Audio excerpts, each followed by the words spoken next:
Chapter 5 of the prayer. Where have you been?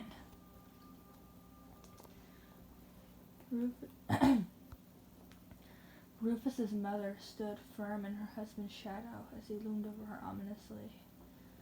It would be in my rights if I divorced you for this. And if you do it again, I will. Rufus's mom looked stricken. He guessed that she never thought that he would really want to divorce her. Rufus spoke up. It was my fault, Pator. I was a training in the field this morning. I was going to tell you, but you must have been sacrificing to Mars. So I left. I thought I'd better get some practice out in the open. After all, who fights inside? But Mator must have been worried and looked for me. I've become quite an accomplished liar, Rufus thought grimly.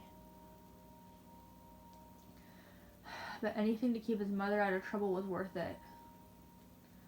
Pator regarded Rufus with a suspicion for a moment. Rufus, from now on, every morning, you will accompany me to worship Mars. And you, regarded his wife with disdain, will never leave the house without my permission again. Do you understand? His mother didn't respond. She didn't intend to stop seeing her daughter. Rufus could tell that much.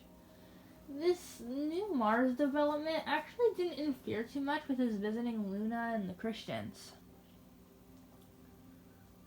He and his Mator would just make the journey while his father was training in the afternoon after Rufus was done fishing.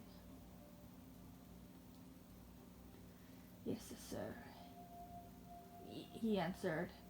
His father's gray eyes bore into him. I'm going to go fishing. He ran off before his father could answer. When he was finally alone with the infinite ocean, his old and quiet friend, he could no longer silence the questions that swam in his mind like a shoal of tiny fish, flickering in the sunlight before diving deep into the dark water just out of his reach.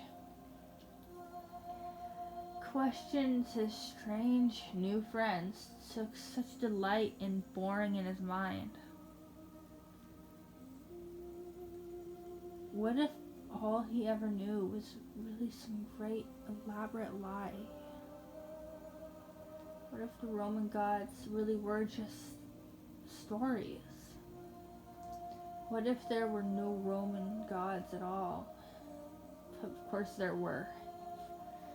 If there were no gods, why would there be storms of thunder and lightning?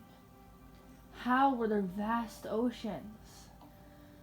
How could there be love without Venus or war without Mars?